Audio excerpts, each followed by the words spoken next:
Si tu poses pas la question, tu connais déjà la réponse. C'est la phrase que mon coach m'a dit un jour et que je répète dans ma tête chaque fois que j'ose pas demander.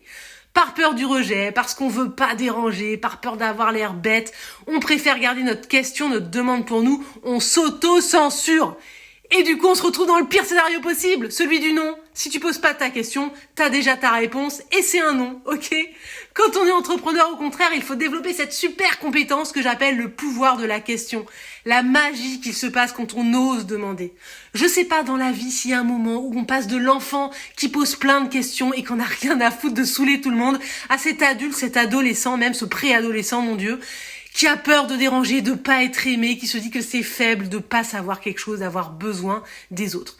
Alors j'aimerais vous faire passer 2 idées pour changer ça.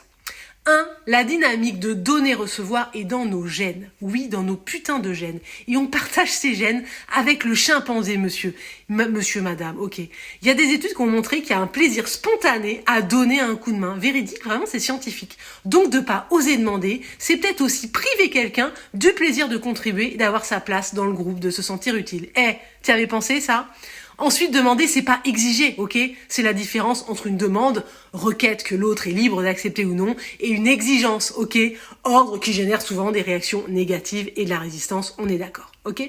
Ce qui veut dire que lorsque vous faites une demande de rendez-vous, une demande d'aide, une demande de conseil, l'autre est libre de dire non. Vous êtes juste en train de communiquer un besoin, une envie, et ça va résonner ou non avec l'autre. That's life, c'est la vie. Rappelez-vous, vous faites 50% du chemin en faisant une proposition, et puis l'autre fait les 50% du reste en disant oui ou non. C'est la liberté de chacun. J'espère que ce changement de regard vous inspirera à développer votre pouvoir de la question. Voilà.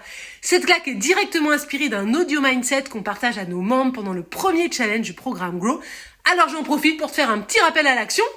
À la fin du mois de mars, on va commencer à ouvrir la possibilité de candidater pour rejoindre la prochaine promo Grow. Si tu veux être au courant avant tout le monde et profiter de ce qu'on a prévu pour le premier inscrit, tu mets ton nom sur la liste d'attente en cliquant dans le lien. C'est comme mettre ton nom sur la liste des invités à une soirée de l'ambassadeur, mais en mieux, assurément. Allez, ciao, bye bye.